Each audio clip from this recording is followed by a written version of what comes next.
Bonjour à tous, bienvenue dans ce tutoriel du Louvain Learning Lab pour apprendre à faire votre propre screencast. Un screencast, c'est l'enregistrement vidéo de ce qui se passe à l'écran de votre ordinateur. Vous allez pouvoir accompagner cet enregistrement vidéo de votre voix pour pouvoir guider vos étudiants dans la lecture de ce que vous leur proposez à l'écran, par exemple des slides PowerPoint. Nous utilisons pour faire ces screencasts un outil simple, gratuit en ligne qui s'appelle Screencast-O-Matic. C'est un outil qui permet l'utilisation sous Windows et sous Mac sans aucun souci.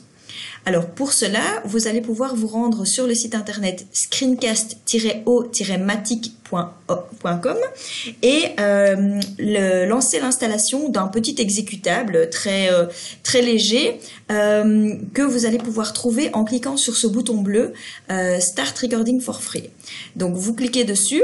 Et là, vous avez deux possibilités, soit vous l'avez déjà installé, soit vous ne l'avez pas encore installé. Si vous ne l'avez pas encore installé, vous cliquez ici sur le petit bouton rouge et il va vous proposer l'installation facile et gratuite que vous pouvez faire même si vous n'avez pas les droits d'installation sur votre ordinateur. Si vous l'avez déjà installé, ce qui est mon cas, une petite fenêtre pop-up s'ouvre et on peut cliquer sur Ouvrir Screen Recorder. Il va faire appel du coup au petit module, au petit exécutable que vous avez déjà mis sur votre ordinateur et qui va apparaître à l'écran tout de suite. Alors dans sa fonctionnalité gratuite, ce qui est le cas pour moi, on a la possibilité d'enregistrer des vidéos jusqu'à 15 minutes, ce qui est déjà pas mal dans le cas d'une utilisation pédagogique pour ne pas perdre l'attention de nos étudiants.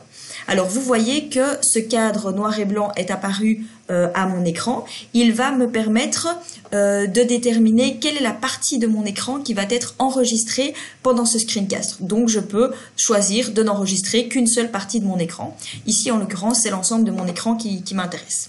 Vous voyez ensuite qu'il y a toute une série de paramètres qui me sont proposés, comme le fait d'enregistrer mon écran uniquement, ma webcam uniquement, si j'en ai une, ou alors les deux ensemble. Dans ce cas-là, je verrai ici dans le cadre en bas à droite, un petit cadre avec l'image de ma webcam, en l'occurrence la tête de l'enseignant qui parle.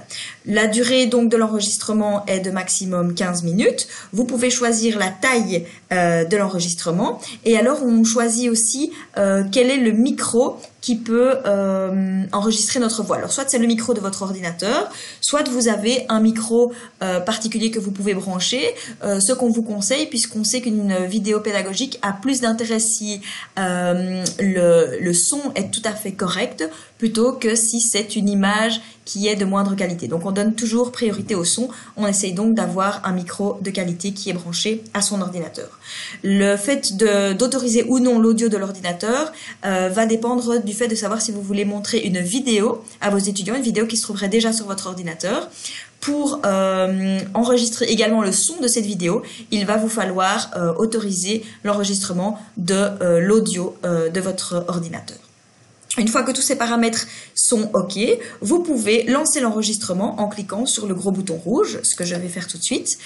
Il vous donne un petit décompte et on peut ensuite commencer à présenter son slide, à présenter son cours, à ouvrir un document, à ouvrir un logiciel que vous voudriez montrer à vos étudiants. Une fois que votre cours est terminé, on va cliquer sur pause pour arrêter l'enregistrement. Et là, on va pouvoir exporter assez facilement la vidéo en cliquant simplement sur compléter. Il nous demande ce qu'on veut faire. On a aussi la possibilité d'éditer la vidéo si on veut couper certaines parties, zoomer, estomper ou ajouter du texte. Mais si on est satisfait avec la vidéo qu'on a fait, on peut simplement cliquer sur sauvegarder, publier. Il va nous proposer plusieurs possibilités dès que ça sera ouvert. Et l'export final sur vos fichiers de votre ordinateur est tout à fait gratuit. Donc vous pouvez télécharger sur YouTube, sur Screencast-O-Matic directement, mais je vous conseille de faire la sauvegarde de votre fichier directement chez vous.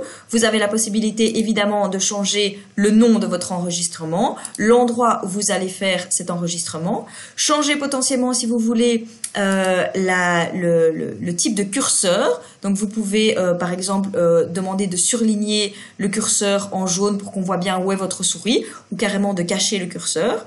Et quand vous avez terminé ces paramètres-là, vous cliquez sur publier. Il va faire un rendu, comme on appelle ça, de votre vidéo.